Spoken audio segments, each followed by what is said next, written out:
Are the games left for them to achieve the fabled glory? And perhaps the most important of all numbers is this. Absolutely. You think that Okwalinga is one that is not much known, and that's the reason why you think that Villa have got to be quite on the lookout for him, as well as Shafiq Kakande has been in some good form for these Bright Stars. And of course, Senka Tuka, he's man of the match in their previous game against Gaddafi Football Club, scored a couple of goals there. Nudin Bunjo providing a bit of the creativity and spark.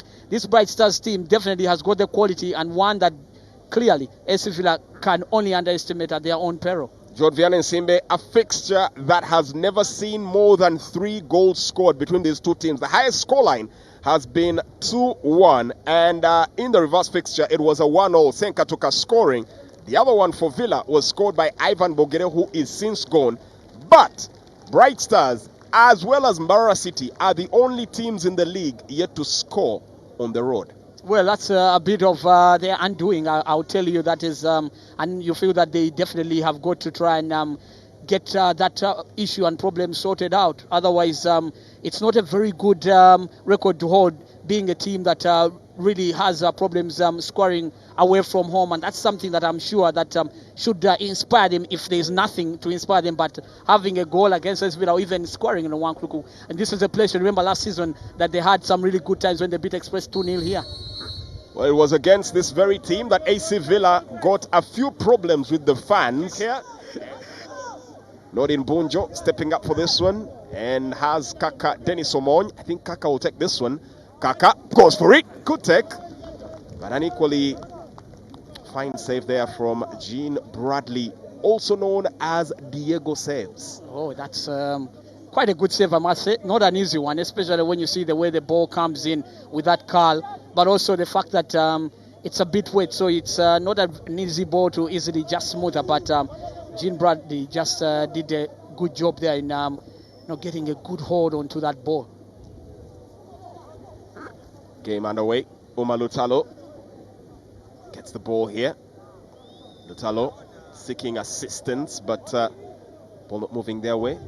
Today, Ronald Sechiganda deployed once again back to the midfield, his preferred position. As he gets to tussle it out here, the ball goes over the line. That's a throw-in set to come through. AC Villa had an internal friendly 5-6 days ago, also known as the Watermelon Derby. Oh, really? As Team Philip Sozi was taking on Team Bengo. That game won 5-2. Jonah Patrick Kakande with 2 goals to his name there. Luanga, Charles, as well as Gavin also on the score sheet. As a chance comes up here, Kakande could look to pick up from there, and a good save that smacks Charles Luanga in the face. And long pass threaded here by Sechiganda, and turns out to be a bit folly. Well, this one was actually by Cyrus Chivande Cruz. I don't know what he had read there, because I just don't think that when his teammates that had made the run in, I think that he should have just kept the ball cycling around those that were closer to him than trying to force a pass. For the record, I don't think I've seen a cleaner Zakayo than the one we have on the pitch at the moment. Semakula cleanly outwits his opponent. Poor pass gives the offensive here, and a chance here, palmed away by Wokorach, and that's a corner. I don't think he palmed it away. It was just poor goalkeeping, because you can see the pass played in from his captain. Also, a very, very, very dangerous pass that could have ended up creating an opportunity for Bright Stars. I don't understand why a player of the experience of Kenneth Semakula, why do they play the pass infield in that kind of situation? I just don't think that was a good decision from him. Short corner, ball delivered, headed away, and another corner in the offing here for Saltillo Bright Stars. Earlier in the day, but they don't appear to be in high spirits, even as the numbers have continued to grow. Charles Wanga trying to find Patrick Akande, but played a very heavy pass and just couldn't get a control of it. And again, Bright Stars lose the ball, and was Nudin Bunjo. Charles Wanga finds Lutalo. Charles Wanga back again, shoots with the left, but then this time the ball was smothered by the goalkeeper, Hassan Muyomba. For the national team, when you have players like Alan Okello, when you have Brighton Okani, when you have Uma Lutalo in that midfield, the footballing IQ of Ugandan football at home, domestically, is getting to a whole nother level. Well, the thing is that it's good, like you pointed out, that these are players with great potential. But it's also another thing, can they actually showcase that same potential on the national team? And that's the question that we need to ask ourselves, but also try and find answers too. Because there's no doubt that Anukani is a really talented player. There's no doubt that Umar Utalo is a talented player. There's no doubt that Alan Okello equally is. Even Bunjo is another that is really talented, but they need to actually be able to execute at the top level. Well, for the moment, Lutalo trying to execute here for AC Villa. Cut back, Luanga skies it. Was a brilliant cut back there, and he knows he should have made that work. I'm not sure if it's agony or shame that befits his face at the moment. Either way, it is not a good look here for Umaluta. That is for Charles Luanga Neymar. But just look at that pass coming in from Umar Utalo. Typical number 10, and you need such players. Just look at how he injects space into the game, his sense of awareness. Then he just squeezes it through that eye of a needle space, and then he finds a wall who cuts back brilliantly. I think that in Umar Utalo, you've got a player that can always create chances for you, but you need to finish, and that's what Charles Luanga is not doing. The dying art of the playmaker is well and truly alive in Umar Lutalo.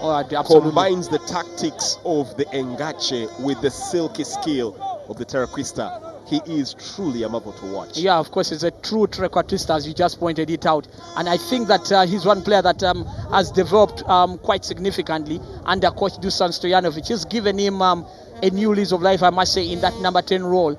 And in many ways, they don't miss Travis Mutiaba, who left after the end of last season. Well, he will need to put his work once again to double the efforts as we get into the break, and it is still scoreless. The numbers never lie. Yeah, absolutely. And of course, there's also been a change that has been made by Bright Stars, taking off Okwalinga, and in his place Bugembe comes in. So you can see that it's been like for like trying to strengthen that midfield. I don't think he will turn out. I already believe that he should be a legend for the club. Oh yeah, he is. No question about it. Not many would deny him that. With just a couple of games left to play, the transfer rumor mill will already be underway, and a couple of players' names are already being mooted. As not in Bunjo gets the ball scrubbed in, and Bradley Wokorach nearly handing an initiative there to Nelson Senkatuka. Well, that was a very tricky ball. I think second time you're going to say poor goalkeeping. No, I think it was a very tricky ball, especially when you let it bounce, and that's exactly what Jean Bradley Wokorach did. He let the ball bounce, and once you let it bounce, then you're going to put yourself in a precarious situation. But what a good take it was from Nudin Bunjo in taking that carving and really, really dangerous shot into that Villa penalty area, one that could have provided dividends for Bright Stars. So that should be actually a wake-up call to him that he needs to try his luck even again and again and again. Maybe he could be the one that breaks the deadlock. Names anticipated to be on the move: Nelson Senkatuka for Bright Stars, Dennis Omedi for Chitara, and there's also a hint of a certain Alex Benzema Chitata for Bull FC. Well, the rumors get rife as the season gets to a close. Well, the thing is that strikers are not in big supply, so they will be in real hot demand. So I'm not surprised that those are the players that are already in the rumor mill and likely to be hunted by most clubs in the top flight. I'm sure that AC Villa will definitely need a couple more strikers to try and boost their attack. But I'm also sure that even KCC will possibly also be thinking of the same. Well, a couple of goalkeepers might also be on the move, especially the young ones that are really coming of age. Jean Bradley Wokorach, one of those. Jacko Makech, Matovu, another one. And then there's one that is on the bench today for Soltilo Bright Stars. Derek Were, who was a breakout star 2 seasons ago, but has since lost his place to Hassan Matovu Muyomba. Yeah, of course, Derek Were is a good goalkeeper, no question about it. As Kakande gets into the box area here, sets the ball up, shot! Powerful one here from Umaru Talo. And Matovu Muyomba Hassan putting the paid to the work. Well, that save alone will guarantee his week's wages. Absolutely. If not the man of the match award, I thought that his performance today has been good, just like it has been the case for Umar Lutalo. Just look at that pass. A well-awaited pass, but also great technique shown here by Kakande in playing the ball back to find Umar Lutalo, who was making a late run in. But a good save, I thought it was from... By the 15 SUPL coaches, the coaches player of the year was Milton Karisa, receiving 7 votes. While the young player of this season was Darius Ojok from Maroons, 19 years of age. He now makes 20. Played 15 matches, scored 4 goals, was tied with Saidi Mayanja at 34% each. But given the nod ahead, I might dare say Saidi Mayanja has moved ahead of him this season. Yeah, that's so true. And a chance for a break here. Looking to slip in a chance! And Villa fall prey! Saltillo Bright Stars are raking in the numbers. It's a numbers game, and 1 is the number right now for a man that we thought had not put much into the game. This has been their celebration of recent. Mulindi puts the Bright Stars in the sky-high lights.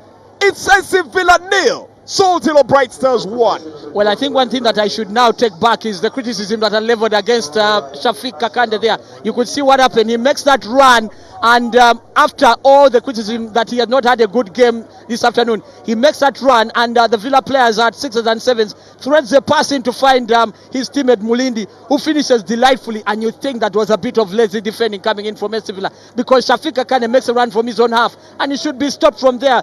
And you just can't imagine how a player can make such strides, makes that run, and nobody's there to stop him. But what a run it was, and equally, what a chance created. But becoming really reckless at the back. Yeah, Cyrus Chibande, very poor first touch there, almost created a chance for Bright Stars as they come again. Issa Bukembe to the man in... Oh! Could have been the chance. For 2-0. Well laid in here by Nelson Senkatuka. Intelligent play, peeling off his marker and puts it on a platter. Poor connection in the end. And he's really coming into the game right now, Mulindi. A real shoe-in for man of the match contestant. Yeah, the thing is that the goal has really lifted his spirit, but by and large it has lifted Bright Stars. You can see how they are defending doggedly, but even when they go on the attack, they're finding gaps in the back. I think somehow SC Villa have really opened up, because now they are really desperate to try and get a goal, so they are throwing more numbers up front. Abbas Cheyune on the break, cuts it back. Who's available? Nice interception! Cleared off the line! Does that cross the line? It's a goal! It counts for Villa! Dramatic instances here, but somehow the Jogoos roost at the top. It looked like it would have been a celebration once again of beautiful defending, but it was not to be, as the young, diminutive, fleet-footed Jonah Patrick Kakande makes it 7 for his tally. We have the benefit of the replay. This is one that will definitely be contested. Well, I guess that the replay will show us whether that ball indeed crossed the line, but the assistant referee seems to be very sure. But I even think that, again, Bright Stars were very clumsy. That's a ball that they should have easily cleared away and not allowed Abbas Cheyune getting into that penalty area. Right at that point, Fiat, just take the ball away. But you still think that... Still a substitute there, but one who always makes an impact when it comes on. And I might say John Vianney, the Paul Put will definitely have a bit of a headache with that position where Travis Mutiaba plays. Quite a number of very good players, including Milton Karisa. Yeah, that's true. Chance here for Umar Lutalo. Gets the ball here. Kakande slips it back to Lutalo. Skips! And Villa should have been in the lead. Would have been in the lead. Out to be in the lead. And with the clock ticking away, they need to use almost every opportunity they get. I don't know why, John Vianney Simbe. I have a hint that we might not be done with goals yet, as a chance comes up here, and Saltillo Bright Stars! Let me remind you quickly of the games that are coming up. Gaddafi away for AC Villa. KCC away for AC Villa. Wakiso at home. UPDF away.